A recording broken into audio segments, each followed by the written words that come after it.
Hi guys, good morning. So nandito ako ngayon sa Atrium Makati. First time ko dito and it's my first time mag-try ng Pilates. So nakita ko to sa Instagram, 8 Studio. So, hindi pa 8 AM start, so hindi pa umaandar yung kanilang elevator. So hanapin ko saan siya. Oh, wala akong water. Hanapin ko pa kung saan yung 8 Studio and this is my first time na mag-try ng Pilates. So let's go. Ayun! Kita ko na yung 8 Studio. So this is gonna be my first time. Balitaan ko kayo paano magiging journey ko. Di ko alam kung ma-video ko mamaya. Kasi baka mamaya mahiya pa akong mag-video. Dahil na first time ko. So, good luck to us! Time for the first session. Annyeong! Ayan, tapos na ako. And sobrang naman, madali lang yung ginawa kasi 3 lang kami and yung for me, beginner friendly yan talaga siya.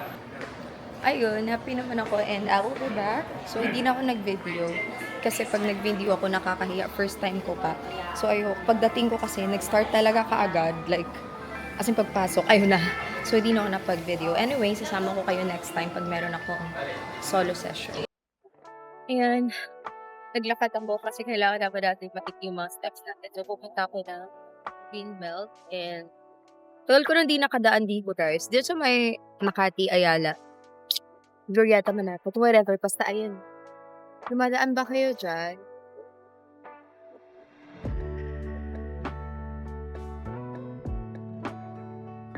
Palabas na ako.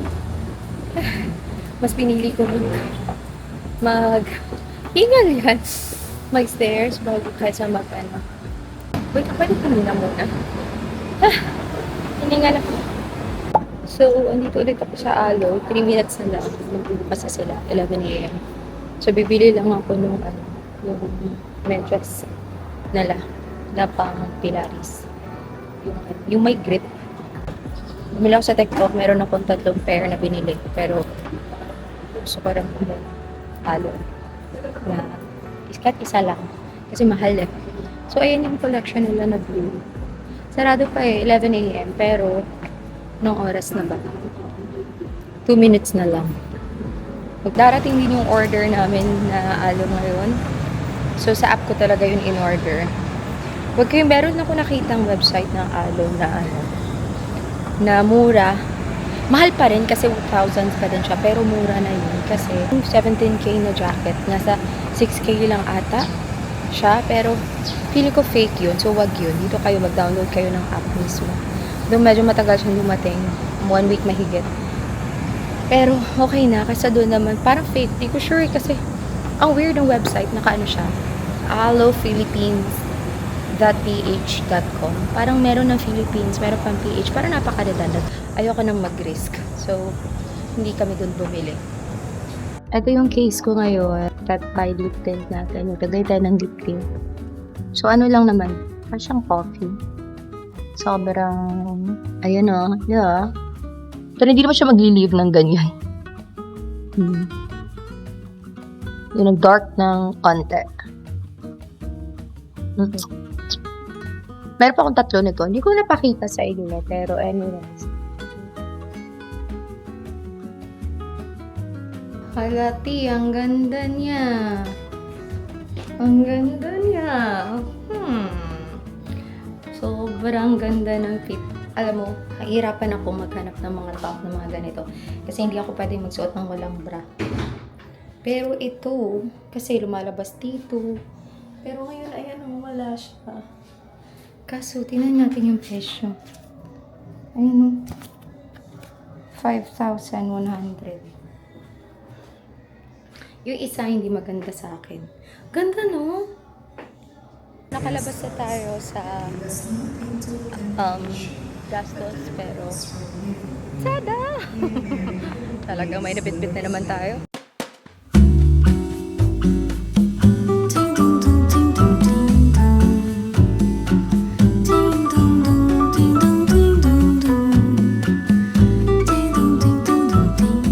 Pupunta ako dapat ng One Ayala. Kasi doon ako kakain ng fatsit. Kaso, meron ako nakitang fatsit sa taas. So, dito na ako kakain kasi lumayo pa ako, right? Dito na lang ako kakain. Andyan lang siya sa taas. So, let's go.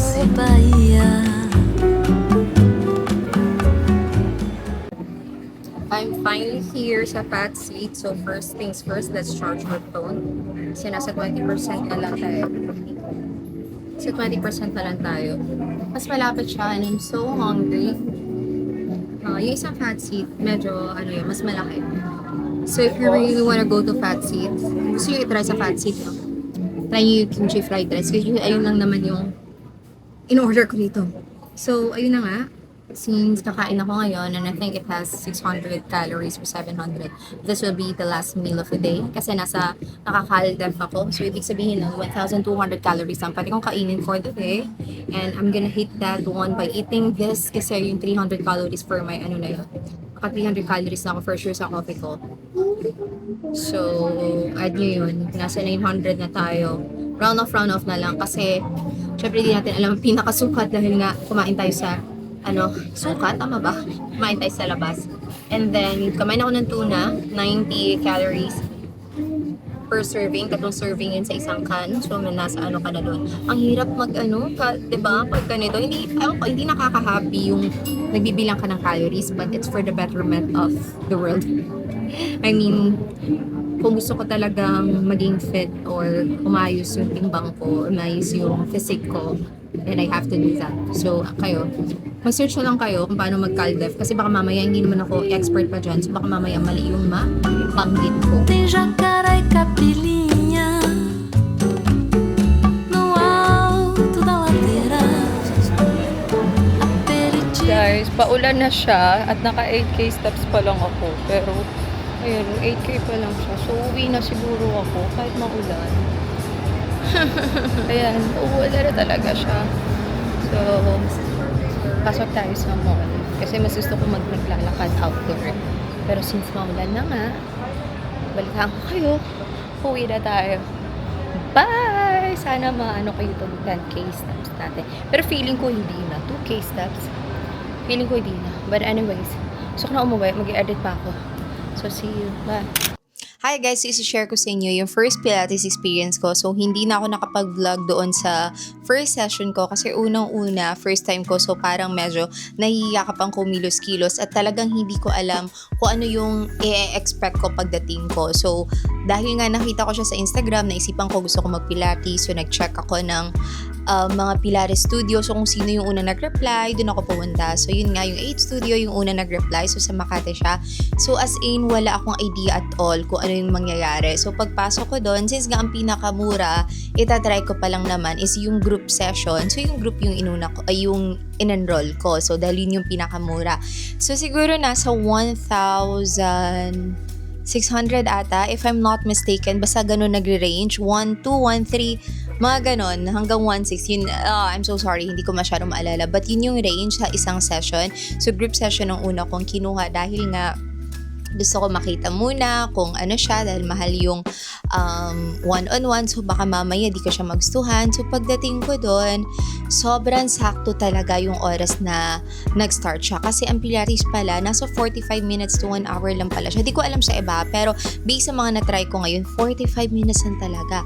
So, pagpasok ko, since group class siya at saktong ganitong oras magsa-start, wala na talagang time to introduce ano si Pilates, ano yung benefits nito, ano yung reformer, as in, my gosh, pagpasok ko doon, nag-start na agad, tapos sabi lang, kung saan ilalagay yung sapatos ko, and then pumasok na ako sa studio, ando na may mga kasama na ako doon, 3 kami, max 3 for the group.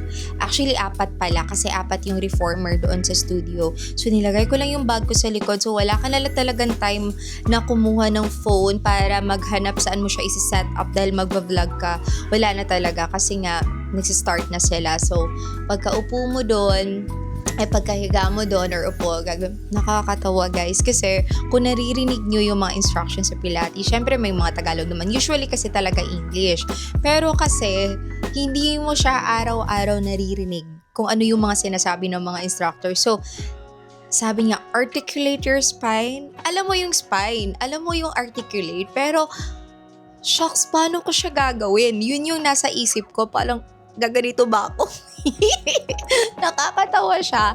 Tapos, syempre, di ka naman pwedeng tumawa kasi ba't ka tatawa, girl? Uy, ano ka? So, para kasi siyang alam mo yung yoga, para siyang yoga na solemn. Kung nasa, kung nasa slow pace yung Pilates nyo, parang ganun yung feeling na parang bawal kang mag-ingay. Hindi naman bawal, pero parang unspoken rule, ganun. Para kang dapat mag-focus ka kasi nga, kailangang mag-connect yung mind and yung movement mo, yung breathing mo. So, ganun. So, sabi ko, hala, articulate your spine, te. So, nangongopya na lang talaga ako sa katabi ko. Sabi ko, shucks, anong ginagawa niya? Since meron namang malaking mirror sa harap. So, yung malaking mirror sa harap, minsan tumitingin ako, lalo na pag naka-sitting position kami or standing position. So, madaling tumingin, madaling mangopya. Di naman bawal mangopya. Pwede ka naman mangopya, lalo na kung hindi mo alam. At pwede kang magtanong sa coach kung hindi mo alam. For sure naman, tuturuan ka ng coach. It's just that ako, personally, nahihiya ako magtanong, lalo na may dalawang nag-aantay, baka parang sabay-sabay kasi siyang nangyayari. So, baka mamaya may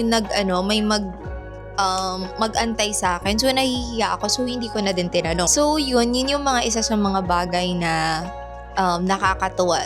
Yung nakakatuwa sa experience ko as a first timer. You can try naman group class, pero mas sinasuggest ko talaga one-on-one talaga. Kung gusto mo matutunan ano yung Pilates, ano yung parts ng reformer.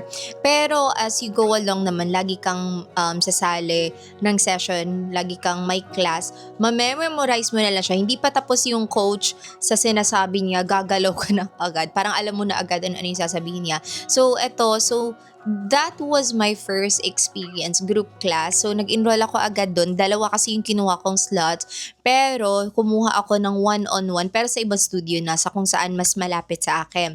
So, dito sa BGC, mas malapit sa akin.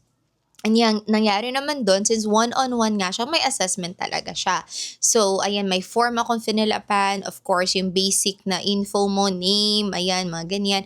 And then, kung meron ka na experience. And then, para in-assess din yung, yung physique ko sa likod. Or basta, tiningnan nila, tinatanong din kung may scolio ka ba or may parts ba na gusto mong tutukan. Kasi yung Pilates, hindi lang siya parang exercise. Hindi lang siya basta stretching.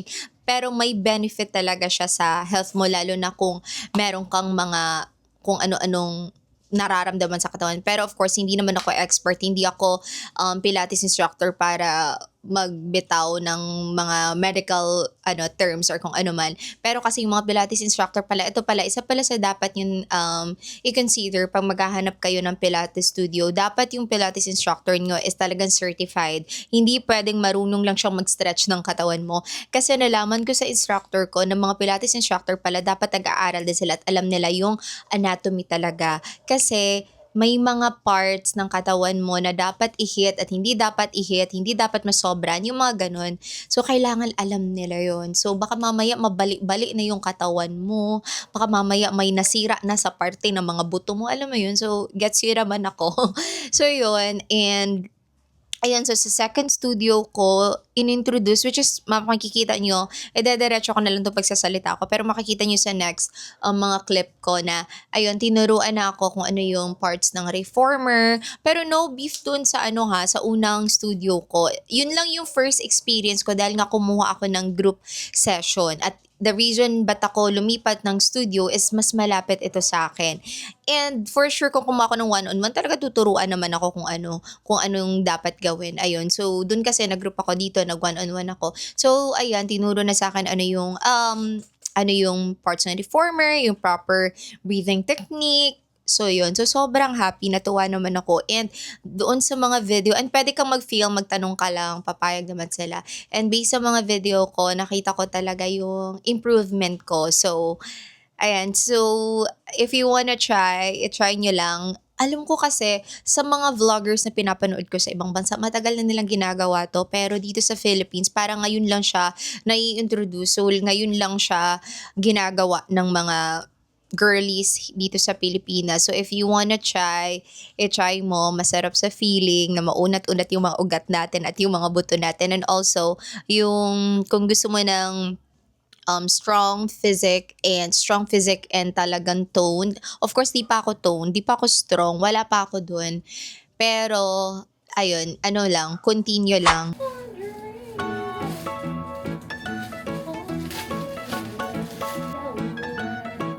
Compared to the others.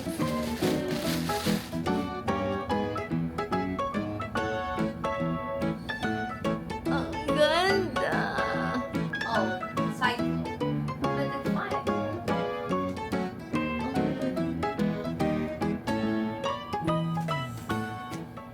Hello guys! So right now, tapos na yung work ko and papunta akong Pilates. This is gonna be my second session na. Pero sa ibang Pilates studio tayo kasi ano tawag na to? Na kumuha ko ng one-on-one para talaga maturo sa akin. So tingnan natin kung pwedeng mag-video doon dahil naka one-on-one tayo. Let's try. Pero ayun, so para maturo talaga sa akin kung ano yung Pilates or yung reformer, yung mga parts ng reformer, anong tawag doon kasi wala talaga akong idea. The last time kasi, nag-start kagad. So eto lang, malapit na kasi siya sa work kaya ito pinili ko. Dito lang tayo, ayan, yung building na yan sa F1 Hotel. So, let's go. So, we're here na guys. Nakapasok na tayo ng F1. So, nasa first floor lang daw and then kaliwa. Okay lang ba ito? Di kaya ako manginig. Parang gutom na gutom ako. Parang kailangan kong kumain. Hindi nag-curbs ako kanina pala. Pero, let's go! I'm so excited!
Yay! Tapos na yung session ko. I'm so happy. I love it here.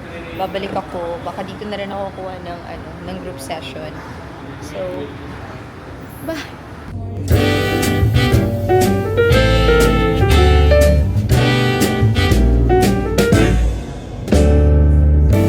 Some might say that I'm alone